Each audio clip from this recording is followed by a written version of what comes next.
Shalom Bapak Ibu dan Saudaraku sekalian, senang berjumpa kembali dalam persekutuan tengah minggu pada saat ini. Tuhan kiranya memberkati Bapak Ibu dan Saudaraku sekalian sehingga semua keadaannya sehat. Mari Bapak Ibu dan Saudaraku sekalian, kita mau belajar firman Tuhan pada saat ini, memperdalam apa yang telah kita simak dan renungkan bersama dalam kebaktian minggu kemarin. Dari bacaan yang sama, yaitu Matius 18 ayat 15 sampai yang ke-20. Mari kita mempersiapkan bacaan Matius kita kembali, Matius 18 ayat 15 sampai yang ke-20. Jika sudah, mari Bapak Ibu dan Saudaraku sekalian, kita bersama-sama akan menggumuli firman Tuhan kita berdoa. Tuhan Yesus, inilah kami mengucap syukur untuk hari ini kami boleh bersama-sama bersekutu kembali. Biarlah Tuhan dalam persekutuan bersama kami, maka firman Tuhan yang akan kami baca dan renungkan ini betul-betul mengingatkan kepada kami hakikat sebagai sebuah gereja, persekutuan persaudaraan yang boleh saling menjaga. Terima kasih Tuhan Yesus, inilah doa kami yang kami panjatkan hanya di dalam nama-Mu. Amin. Nah Bapak Ibu dan Saudaraku sekalian, mari kita baca Matius 18 ayat 15 sampai ke-20. Tentang menasihati sesama saudara. Apabila saudaramu berbuat dosa, tegurlah dia di bawah 4 mata. Jika ia mendengarkan nasihatmu, engkau telah mendapatkannya kembali. Jika ia tidak mendengarkannya, bawalah seorang atau 2 orang lagi, supaya atas keterangan 2 atau 3 saksi perkara itu tidak disangsikan. Jika ia tidak mau mendengarkan mereka, sampaikanlah soalnya kepada jemaat. Dan jika ia tidak mau mendengarkan jemaat, pandanglah dia sebagai seorang yang tidak mengenal Allah atau seorang pemungut cukai. Aku berkata kepadamu, sesungguhnya apa yang kamu ikat di dunia ini akan terikat di surga, dan apa yang kamu lepaskan di dunia ini akan terlepas di surga. Dan lagi aku berkata kepadamu, jika 2 orang daripadamu di dunia ini sepakat meminta apapun juga, permintaan mereka itu akan dikabulkan oleh Bapakku yang di surga. Sebab di mana ada 2 atau 3 orang berkumpul dalam namaku, di situ aku ada di tengah-tengah mereka. Nah Bapak Ibu dan Saudaraku sekalian, firman Tuhan kita saat ini mau mengajak kepada kita untuk memahami esensi gereja. Gereja itu apa Bapak Ibu dan Saudaraku sekalian? Seringkali kita memahami gereja itu sebagai sebuah gambaran institusional. Ada gereja yang namanya GKI, ada gereja yang namanya GBI, ada gereja yang namanya Katolik, dan berbagai macam gereja di muka bumi ini. Itulah gereja. Tetapi Bapak Ibu dan Saudaraku sekalian, kita harus memahami bahwa penulis Injil Matius memaksudkan gereja bukan sebagai sebuah bentuk institusional, karena pada waktu Injil ini ditulis, tidak ada institusi-institusi semacam gereja yang namanya Pantekosta, Karismatik, Arus Utama, Katolik, dan berbagai macam aliran dan denominasi gereja. Itu semua adalah sesuatu yang kemudian berjalan hadir dalam sejarah kehidupan orang percaya. Yang dimaksudkan oleh yang dimaksudkan oleh penulis Matius di sini ketika dia sedang berbicara gereja adalah secara umum, orang-orang percaya yang dikumpulkan Tuhan menjadi satu kesatuan tubuh Kristus tanpa bermaksud menjelaskan institusinya. Jadi Bapak Ibu dan Saudaraku sekalian, gereja itu adalah satu persekutuan persaudaraan. Orang-orang yang pribadi lepas pribadi dipanggil untuk menerima Yesus Kristus, mengakui dosanya, kemudian berkumpul menjadi satu kesatuan. Nah itulah gereja. Jadi gereja itu tidak sedang melihat institusi satu dengan yang lain. Nah, dari mana kita bisa mendapatkan hal itu, gambaran itu? Mari Bapak Ibu dan Saudaraku sekalian melihat. Saya mengharapkan Bapak Ibu dan Saudaraku sekalian memegang Alkitab pada saat ini dan kita boleh belajar bersama. Kalian kita lihat Matius 18, tetapi jangan kita mulai lihat dari ayat yang ke-15-nya. Mari kita lihat Matius 18 ayat 15 yang tadi menjadi bacaan kita.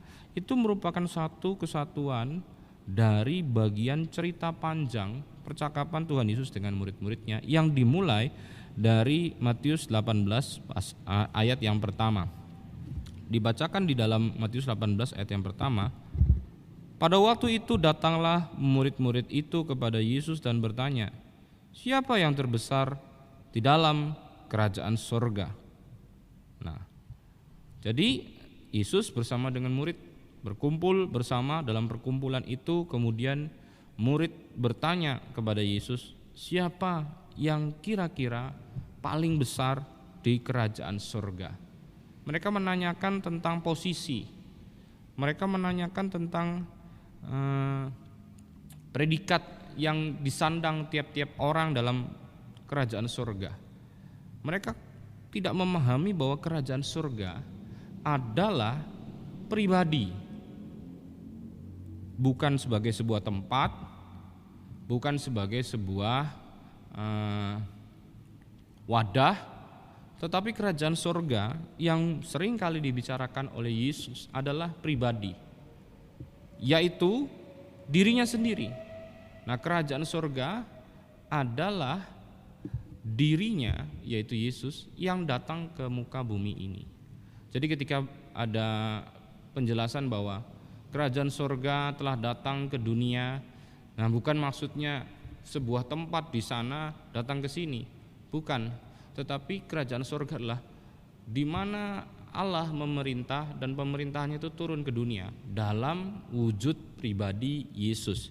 Maka apa yang menjadi pertanyaan para murid tentang siapa terbesar di antara mereka yang berada di kerajaan surga, jawaban daripada Yesus adalah mereka yang seperti seorang anak kecil.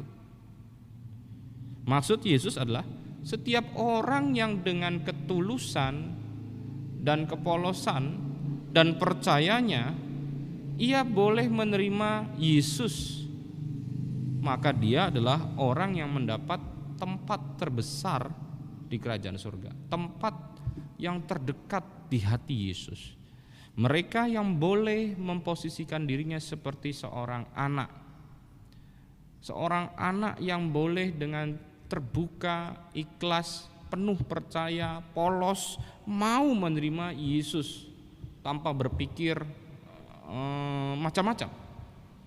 Merekalah yang dekat dengan Yesus, merekalah yang dekat dengan kerajaan surga, merekalah yang mendapatkan tempat terbesar di hati Yesus.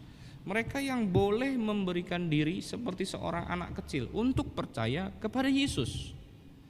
Nah, tetapi perikop selanjutnya, anak-anak yang boleh percaya sama Yesus itu seringkali disesatkan oleh banyak penyesatan. Maka perikop itu berlanjut, siapa yang menyesatkan orang. Nah,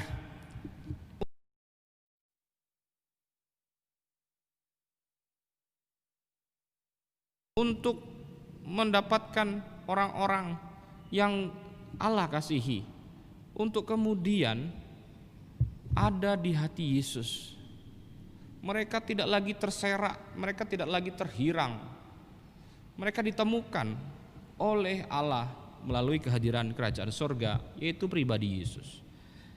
Nah, sehingga kisah kasih Allah yang mau hadir dalam Yesus Kristus itu diumpamakan dalam perikop selanjutnya seperti perumpamaan domba yang hilang, bahwa ada orang yang kehilangan satu ekor domba akan mencari satu yang hilang itu dan meninggalkan 99 yang lain dari kumpulan 100 untuk menemukan yang hilang satu itu.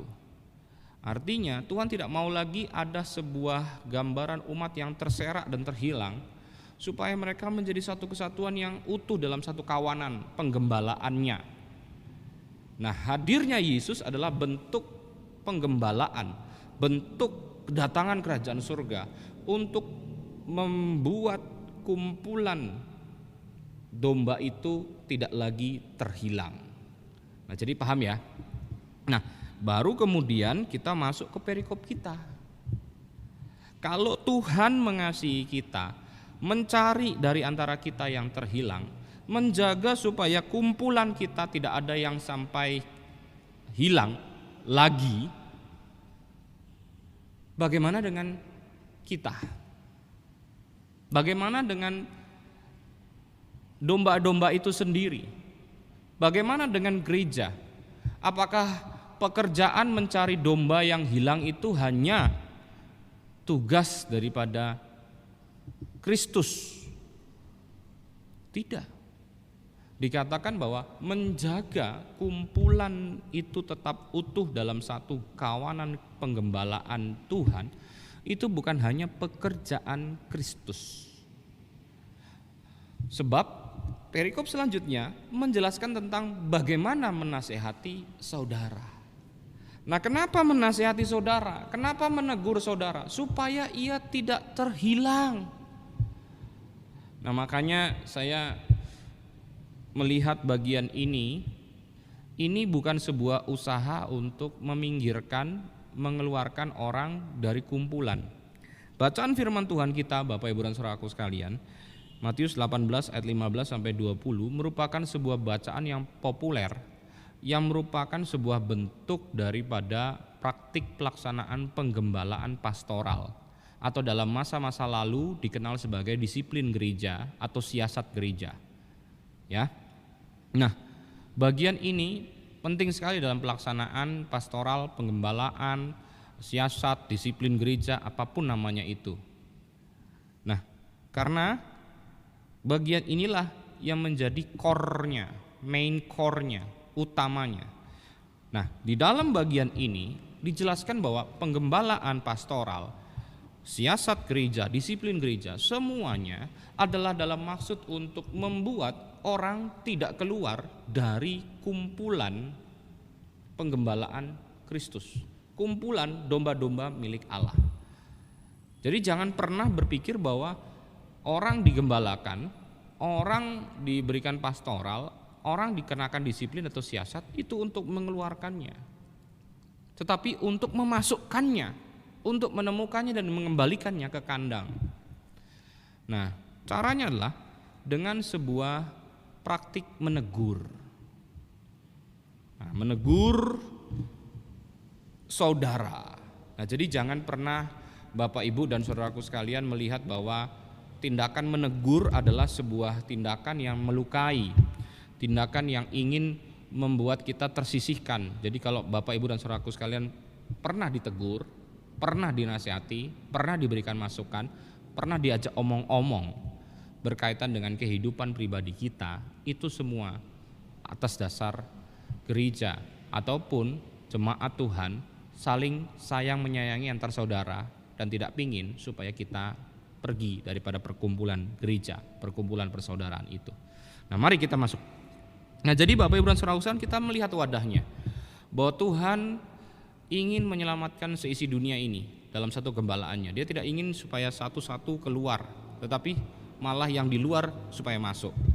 Nah, di dalam hal ini 99 domba yang di dalam yang sedang ditinggal oleh Tuhan, apa yang dia harus kerjakan? Menjaga kumpulan di dalamnya dengan cara menasihati, menegur. Tetapi apa yang dinasihati? Apa yang ditegur? Sesuatu yang betul-betul vital berkaitan soal dosa. Yuk baca. Ayat 15 berkata, apabila saudaramu berbuat dosa. Jadi siapa yang perlu ditegur? Yaitu saudara, satu gereja, satu persekutuan orang percaya yang berbuat dosa, bukan yang berbuat hal yang tidak kita senangi. Jadi kita tidak bisa menegur ataupun memperlihatkan persalahan orang kalau dia itu memang tidak melakukan sesuatu yang serius, yang berkaitan dengan dosa. Ya. Jadi misalnya nih, saya dengan seseorang, saya melaporkan orang itu karena saya nggak suka sama dia. Karena kenapa? Dia nggak pernah senyum kalau saya sapa. Kalau saya sapa, dia cuma manggut aja, dia nggak senyum. Orang lain saya sapa, senyum. Nah, saya mengharapkan hal yang sama terjadi kepada dirinya. Tetapi tidak. Dia tidak tersenyum kalau saya sapa. Dia hanya manggut saja. Dan kemudian diam dan pergi, berlalu saja. Dan itu tidak membuat hati saya senang. Nah, maka saya akan menegur dia. Saya akan melakukan sesuatu yang memperlihatkan kesalahannya. Nah, itu tidak perlu Bapak Ibu dan Saudaraku sekalian. Hal yang seperti itu tidak perlu. Karena kenapa Bapak Ibu dan Saudaraku sekalian? Itu tidak berkaitan dengan sesuatu yang serius. Yang harus dilakukan oleh gereja atau orang-orang di dalam gereja untuk menegur satu dengan yang lain adalah orang-orang yang betul-betul berbuat dosa. Bukan sesuatu yang tidak menyenangkan hatinya atau seleranya tidak diikuti. Kita pengen semua orang senyum sama kita, enggak bisa. Ada orang yang tidak bisa senyum. Yang tidak bisa senyum karena memang dia mungkin merasa minder atau tidak pede dengan senyumannya. Bagaimana? Lalu kemudian apakah kita kemudian mengatakan bahwa dia pantas ditegur karena kita tidak bisa melakukan hal itu. Nah, jadi Bapak Ibu dan Saudaraku sekalian, yang pertama yang ingin kita pelajari cara praktik kita melakukan teguran untuk saling menjaga saudara dengan yang lain adalah kita paham betul apa yang sedang kita lakukan, yaitu sedang menegur seseorang dalam keberdosaan, bukan dalam sebuah tendensi ketidaksukaan. Ya, jadi bukan karena kita tidak suka lalu kita tegur dia. Kita katakan dia salah. Itu sesuatu yang sangat subjektif. Pahami, apabila saudaramu berbuat dosa, katanya persis ya, dosa, bukan sesuatu yang tidak menyenangkan kamu, dosa. Maka tegurlah dia di bawah 4 mata. Nah, dalam tulisan Lembaga Alkitab Indonesia, penyalinan ini ada sesuatu yang mungkin ada kurang ketika disalin. Karena sesungguhnya di dalam Alkitab bahasa Inggris saya menemukan satu kata yang luar biasa. Kata kecil tetapi sangat bermakna. Jadi bacaan firman Tuhan kita di sana dituliskan, apabila saudaramu berbuat dosa, pergilah dan tegurlah dia di bawah 4 mata. Nah, ada kata yang hilang di sana, yaitu pergilah dan tegurlah.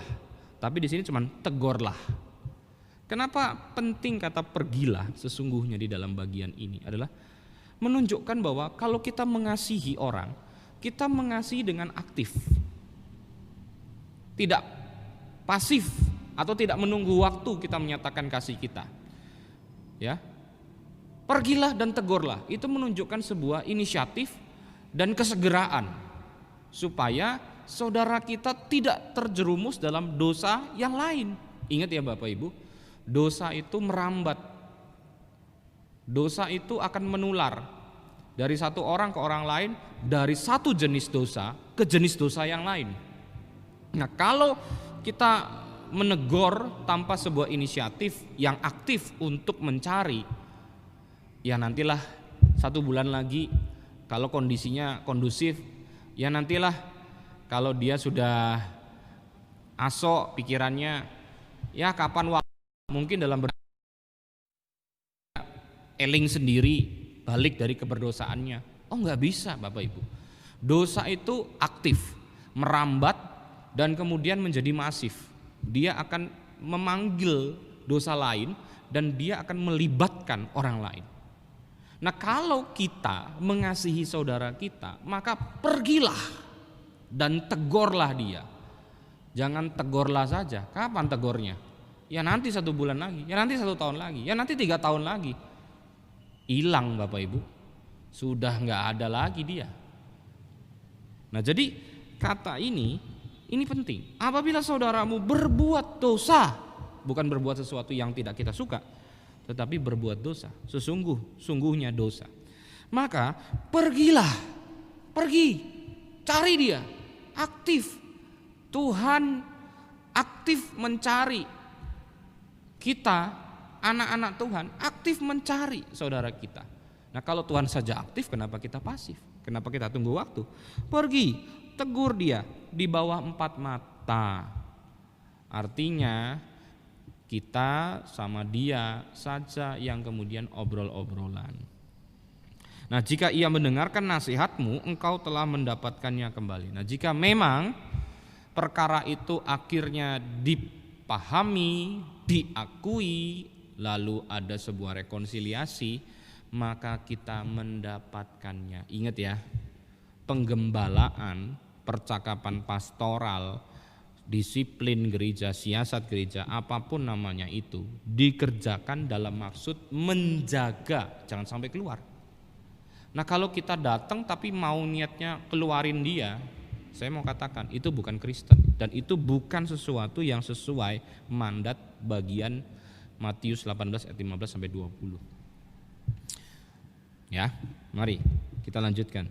Jika ia tidak mendengarkan engkau, ya, tidak mendengarkan nasihatmu, tidak menyatakan bersalah, padahal dia betul-betul bersalah, atau mungkin kita juga bingung apakah sebenarnya dia salah atau sesungguhnya saya yang salah, maka bawalah seorang atau 2 orang lagi, supaya atas keterangan 2 atau 3 saksi perkara itu tidak disangsikan. Nah, ini yang saya mau ajarkan kepada Bapak Ibu dan saudaraku sekalian. Dalam menasehati, menegur saudara kita, kita boleh memanggil orang lain untuk menjadi saksi. Ingat ya, bukan menjadi kancak, bukan mencari bolok, bukan mencari teman untuk menyudutkan orang lain. Ingat ya, saksi. Loh, saksi itu apa sih, Pak? Coba ibaratkan sebuah benda, ya. Lalu kemudian benda ini kita akan katakan bahwa dia salah, posisinya salah benda ini. Nah, posisi kita di mana? Di sebelah sini. Oke, saksi itu adalah orang yang ada di mana? Di bagian lain. Di bagian lain yang melihat benda itu. Jadi kalau kita memanggil saksi, tetapi dia adalah orang-orang di belakang kita yang melihat dari sudut pandang yang sama dengan kita, itu namanya bukan saksi, Bapak Ibu. Itu namanya teman. Cari teman untuk menyudutkan orang lain. Maka tidak heran kalau penggembalaan pastoral model kayak begini, disiplin gereja, teguran Kristen yang modelnya bukan cari saksi tetapi cari kawan untuk menyudutkan orang lain, orang itu pasti mental. Ya. Nah, jadi Bapak Ibu dan saudaraku sekalian, mari kita melihat bahwa jika ia tidak mendengarkan engkau, bawalah 1-2 orang saksi untuk memberikan keterangan supaya perkara itu tidak disangsikan, supaya hal itu benar. Mbok-mbokan, jane yang benar itu malah yang kita tegur. Saksi-saksi mata itu malah memberikan sebuah pandangan objektif, bukan menyudutkan. Ya. Nah, selanjutnya, jika ia tidak mau mendengarkan mereka, yaitu para saksi, maka sampaikanlah soalnya kepada jemaat. Disinilah baru peran gereja institusional. Baru lapor ke MJ, baru lapor ke majelis. Kalau kita sudah mengurus pribadi, antar pribadi enggak kelar, memanggil saksi enggak kelar, baru ngundang MJ, gereja institusional. Jadi enggak ujuk-ujuk, tahu-taunya memperkarakan orang secara institusional. Datang ke majelis jemaat, langsung bombardir, ini loh buktinya salah segala macam, lalu kemudian gego, reang, semua orang satu gereja ngerti. Enggak. Kalau ada orang yang berbuat dosa, ingat ya, berbuat dosa, bukan berbuat hal yang tidak kita suka, lalu kemudian kita nasihati sendirian, tidak bisa. Kita panggil orang lain sebagai saksi, tidak bisa. Baru panggil MJ-mu, majelismu, gereja institusionalmu memainkan peran di sana. Ya, supaya apa? Mungkin dengan datangnya para pejabat gereja itu Mungkin dengan gerakan para pejabat institusional itu, orang itu akan mendapatkan sebuah dorongan untuk mengaku, oh iya, aku dinasihati satu orang menganggap benar, aku dinasihatin 3 orang, aku menganggap benar. Terus ini satu institusi, satu jemaat lokal, ya, di mana pucuk-pucuk pimpinannya itu datang ke saya dan menyatakan bahwa saya memang melakukan kekeliruan, sebuah dosa. Masa iya, yang benar tetap saya. Adanya secara logis tentunya orang lain lebih benar daripada saya. Wong saya cuma sendirian, logikanya gini. Ya, satu orang bilang hitam, ya. Lalu kemudian orang lain bilang putih. Lalu orang yang bilang putih ini bilang, loh kok kamu bilang hitam sih, wong warnanya putih. Coba tak panggil teman-teman yang lain, bok saya salah. Terus teman yang lain datang, teman-teman ini saudara kita bilang ini hitam, padahal benda ini putih. Coba gimana menurut teman-teman? Teman-teman bilang, memang itu putih kok, cuman dari sudut kamu kelihatannya hitam, tapi sesungguhnya putih kok. Lalu teman yang lain bilang, ini putih bro, bukan hitam. Aku tetap hitam. Kamu kan bakalan bisa salah. Ya, aku kan bisa saja yang benar dan bukan kamu yang salah. Oke, kalau begitu mari kita ajak orang lain.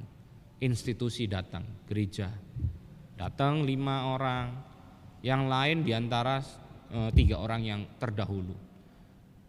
Bapak Ibu, monggo, ini ada benda, yuk sama-sama kita ngomong, ini putih atau hitam? Nah, langsung yang lain ngomong, hitam, enggak, putih kok. Semuanya bilang putih. Nah, yang satu itu tetap ngomong hitam. Nah, sekarang dia ngomong, kalian juga bisa salah. Masa gereja pasti betul? Ya betul sih, memang gereja nggak mesti betul. Tetapi lebih masuk logika lagi kalau kamu yang salah sendirian sih. Nah, betul kan? Mungkin saja sebuah lembaga yang hadir mengingatkan seseorang tentang memang dia salah. Nah, jadi disitulah peranan baru gereja secara institusional. Majelis jemaat memainkan perannya. Nah, inilah maka saya sebutkan dari awal, apa yang kita maknai sebagai gereja. Gereja itu komunitas atau gereja itu institusi, di mana-mana pokoknya langsung main jabatan, main pejabat, main hukum legal formal. Tidak. Seorang Kristen berhak dan perlu dan harus menjaga kehidupan kekristenan orang lain. Mbok salah dikasih tahu. Siapa tahu dia benar, kita juga yang patut menghargai kebenarannya dan mengakui bahwa kita salah. Nah, saksi-saksi diundang bukan untuk menyudutkan seseorang, tetapi untuk melihat perkara ini lebih jernih. Nah, setelah semua itu dikerjakan tapi tidak selesai juga, undanglah baru gereja institusional. Nah, kalau kita tahu-taunya panggil gereja secara institusional, apa bagian kita? Seringkali kita kehilangan peran kita sebagai saudara yang menjaga saudaranya. Nah, mari kita coba ingat apa yang kita maksudkan gereja. Gereja institusional atau gereja sebagai sebuah komunitas. Nah, itu paham. Di dalam bahasa Yunaninya itu jelas. Ketika bagian ayat 15-16 ya, itu bunyinya betul-betul menggunakan kata orang kedua tunggal. Baru setelah itu 17, 18, 19 sampai 20 itu menggunakan kata orang kedua jamak. Itu kentara banget di teks Yunaninya. Jadi monggo Bapak Ibu melihat maksud daripada penulis Injil Matius ini bukan institusi, awalnya individu. Satu orang menjaga orang lain. Karena kenapa? Tuhan sudah pelihara kita sebagai satu kesatuan. Ya, kita juga sebagai satu tubuh Kristus, satu kawanan domba gembalaan Tuhan. Mbok ya saling menjaga. yang satu ngilingke saudaranya. Yang diingetin jangan suka mutung. Ya kalau dia ngingetin, negur, itu berarti sayang. Nah kalau memang kita merasa betul, katakanlah dengan baik. Panggil saudara-saudara yang lain kalau misalnya memang perkara itu tidak dapat ditangani berdua saja. Untuk apa? Menemukan objektivitas. Jangan sampai orang tersudut. Setelah itu tidak selesai, panggil institusi. Ya, itu. Nah, mari kita lanjutkan ke bagian yang kedua. Ya, mari kita masuk ke bagian keduanya, Bapak Ibu dan saudaraku sekalian. Kita mencoba menyatakan kasih. Kasih Tuhan yang telah memelihara kita menjadi satu gembalaan. Kita ingin menyatakan kasih Tuhan itu juga kepada saudara-saudara kita. Bahwa Tuhan mengasihiku, maka aku mengasihimu. Dan caranya supaya kita menyatakan bagaimana Tuhan mengasihiku dan aku ingin mengasihimu adalah dengan kita menjaga satu dengan yang lain. Dan salah satu bentuk penjagaan yang menyatakan kasih Tuhan melalui apa yang kita lakukan yaitu menegur. Nah, pada bagian yang pertama kita mencoba memahami bahwa menegur itu sesuatu yang krusial. Dosa bukan sesuatu yang memang merupakan unek-unek pikiran kita yang belum tentu sesuatu yang serius. Ya. Nah, jadi yang kita tegur adalah orang yang memang berdosa, yang mengancam keselamatannya akibat daripada perbuatannya itu. Nah, itu yang dimaksudkan. Nah, bagaimana kita menegur? Kita juga harus menegur dengan baik. Bacaan firman Tuhan kita dari surat Kolose pasal yang ketiga. Kolose pasal yang ketiga ayat yang ke-16 dikatakan begini.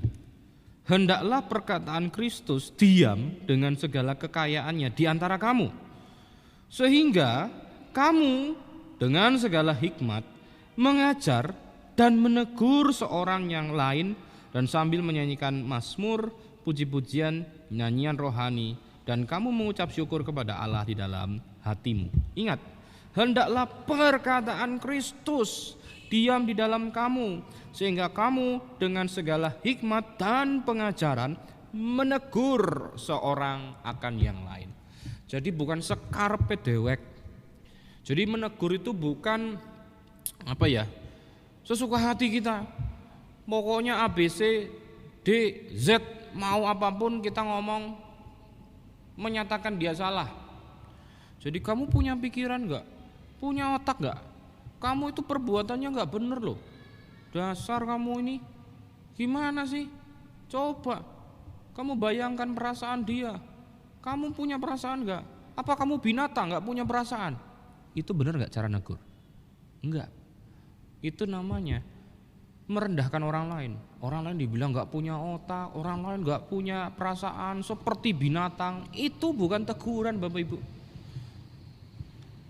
Orang yang menegur itu di dalam hikmat dan pengajaran. Di dalam hikmat. Hikmat siapa? Hikmat Kristus. Di dalam hikmat Kristus dan pengajaran ia menegur seorang, bukan sekarep-karepnya sendiri. Orang lain dibilang gak punya otak, orang lain gak punya perasaan seperti binatang. Itu bukan menegur. Nah makanya hati-hati, yang kita tegur adalah dosa. Dan cara kita menegur harus sesuatu yang mengandung hikmat Tuhan dan pengajaran. Ya. Nah, mari kita lanjutkan. Setelah ditegur, orang itu tidak mau mengakui, tidak mau menerima teguran kita. Datangkan saksi untuk menegakkan objektivitas. Kalau tidak mau, undanglah pejabat gerejamu, gereja institusional, majelis jemaatmu, penatua, pendetamu untuk terlibat menangani masalah ini. Siapa tahu dengan terlibatnya jemaat, orang-orang yang lebih banyak, maka orang ini akan sadar. Jika tidak, bagaimana? Sudah, buang saja dia, laknati dia. Tidak. Perkataan Tuhan di ayat yang 17 bagian B. Dan jika ia tidak mau juga mendengarkan jemaat, pandanglah dia sebagai seorang yang tidak mengenal Allah atau seorang pemungut cukai. Nah, ini sebuah kata-kata atau kalimat yang mungkin tidak dapat kita pahami kalau tidak memahami sebuah kehidupan gaya bicara budaya Timur Dekat kuno pada masa Yesus. Nah, maksud daripada perkataan Yesus untuk memandang seseorang yang tidak mau dinasihati itu sebagai orang yang tidak mengenal Allah dan seorang pemungut cukai adalah supaya kamu harus menegakkan sebuah batasan untuk bergaul dengan dia. Ingat ya, bukan membuangnya, bukan mencoret dia dari kartu induk anggota gerejamu. Wong kukwe, langka, gak punya pikiran, coret, atestasikan keluar. Gak begitu. Maksud daripada Yesus ketika dia mengatakan bahwa anggaplah dia sebagai seorang pemungut cukai atau orang yang tidak mengenal Allah, maksudnya adalah buatlah batasan dan jagailah dirimu untuk bergaul dengan dia. Sebab kenapa? Ada firman Tuhan berkata begini, ya, pergaulan yang buruk merusak kebiasaan yang baik. Kalau kita bergaul dengan orang yang tidak mau memahami bahwa dirinya berdosa dan terus mau berkanjang dengan dosanya, siapa yang tahu kekuatan manusia, bahkan dirinya sendiri tidak tahu. Nah, apakah kita yakin dengan sebuah pergaulan yang intens tetap terhadap orang yang berdosa? Bukan kita yang malah narik dia, malah dia yang narik kita masuk ke dalam dosanya. Piye? Nah, maksud daripada Yesus adalah ketika ada orang berdosa dinasehati, diingatkan, baik pribadi, baik dengan orang lain, baik dengan gereja, berarti orang itu memang kekeh memilih di luar gereja. Nah, kalau dia sudah memilih kekeh di luar gereja, apa yang harus dilakukan oleh gereja? Ya monggo kalau mau di luar. Kami melihat dari dalam gereja ini, tetapi bukan kemudian menutup pintu gereja, tidak, membuat batas. Ya, ingat ya, batas. Ya. Batas itu kayak gerbang. Dia tidak pernah dimaksudkan untuk baku. Karena batas itu bukan tembok. Gerbang itu kan anak grendelnya, bisa buka tutup. Betul enggak Bapak Ibu? Nah, itu maksud dari Yesus itu seperti itu. Kayak gerbang batas. Bukan tembok mati yang kemudian kamu di luar, saya di dalam. Enggak ada hubungannya. Enggak begitu. Jadi Tuhan mau katakan kalau orang berdosa dinasehati, disayang, dikasihi tapi tidak mau juga manut, ya sudah batasi. Dia memang senang di luar mungkin.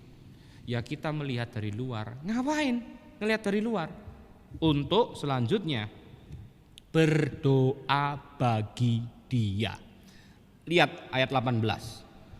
Aku berkata kepadamu, sesungguhnya apa yang kamu ikat di dalam dunia ini akan terikat di surga, dan apa yang dilepaskan di dunia ini akan terlepas di surga. Maksudnya begini Bapak Ibu.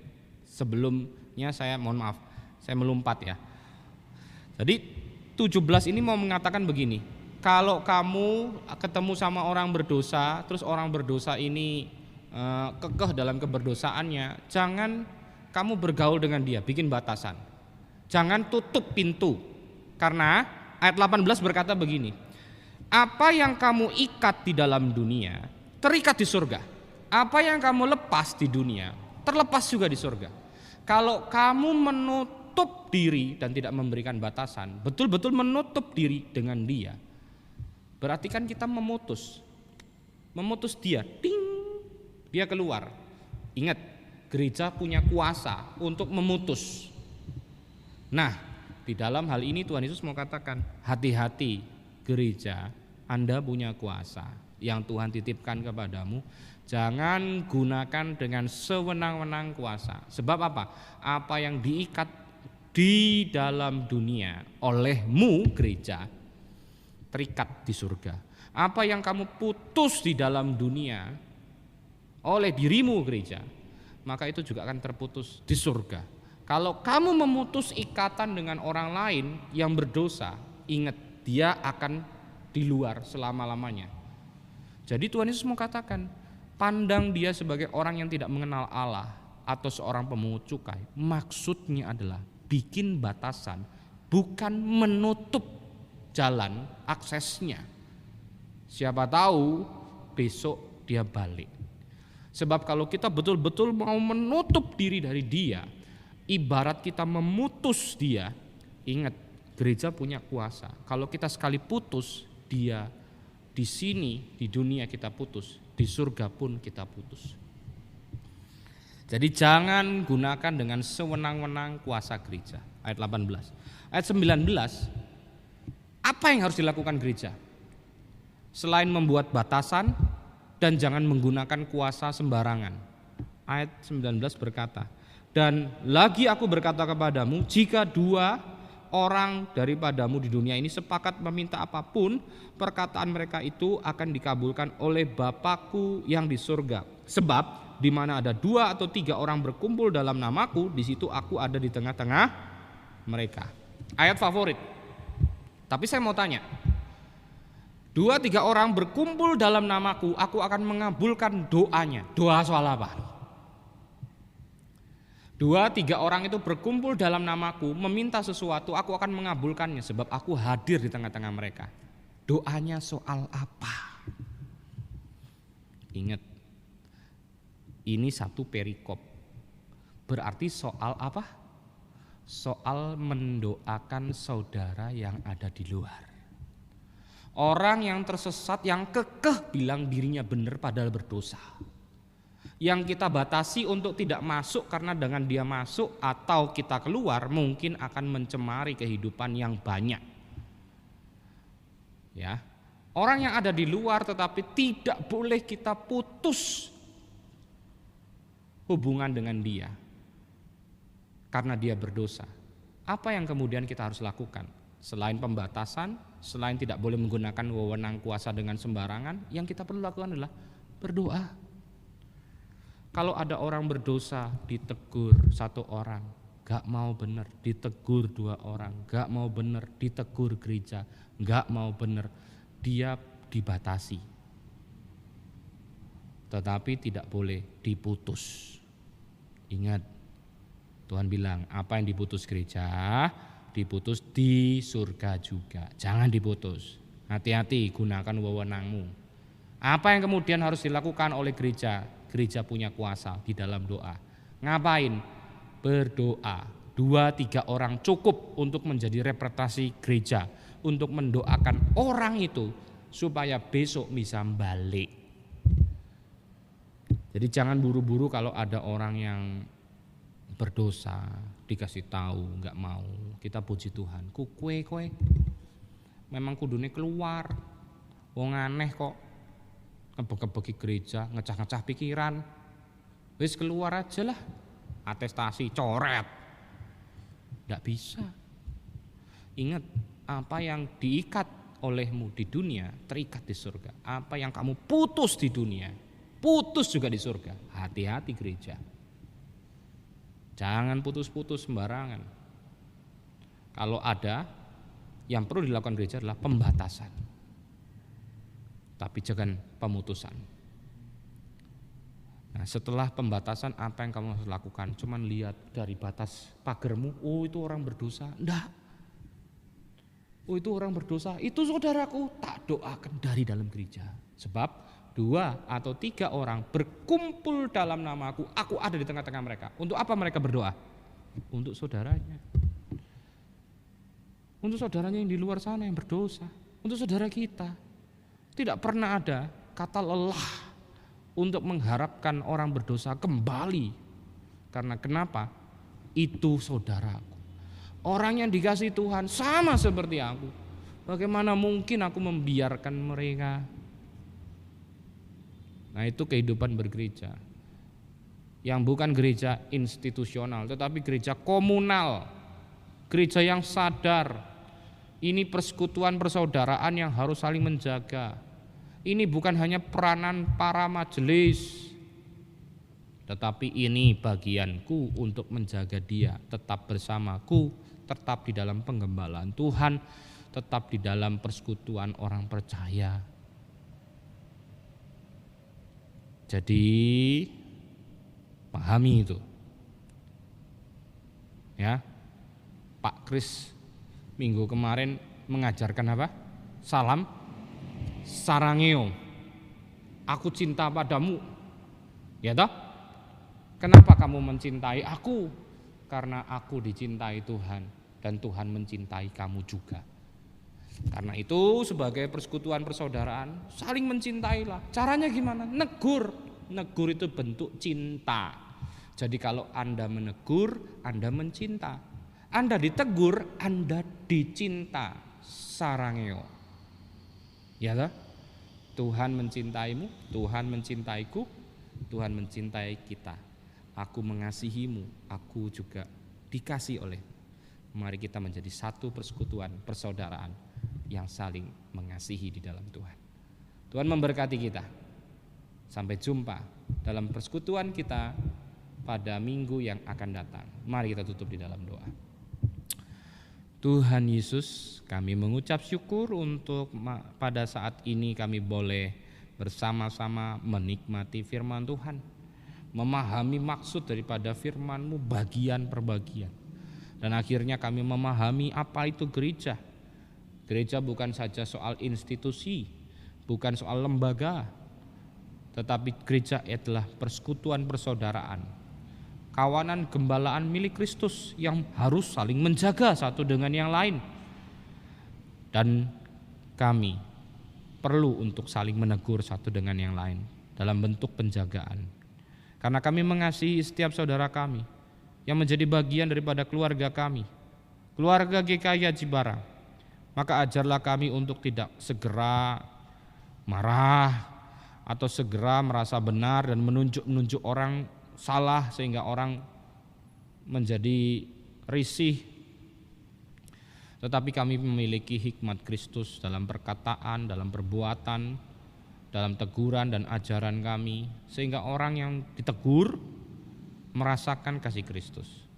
Dan buat kami yang ditegur juga, ajarlah kami memiliki hati yang lembut, bukan hati yang berbatu, yang keras. Karena kami memahami bahwa saudara yang menasihati kami, pasti dia cinta padaku, pasti dia mengasihi aku. Dia mengatakan itu untuk yang terbaik bagi aku. Jadi aku tidak mau tersinggung. Aku melihat bagaimana Tuhan mengasihiku melaluinya. Biarlah itu betul-betul kami hidupi. Biarlah firman Tuhan betul-betul menjadi bagian kami. Terima kasih Tuhan, inilah doa kami. Kami panjatkan hanya di dalam nama Tuhan Yesus Kristus. Amin. Mari Bapak Ibu dan saudaraku sekalian, kita akan menaikkan pujian Serikat Persaudaraan. Sampai jumpa.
berkat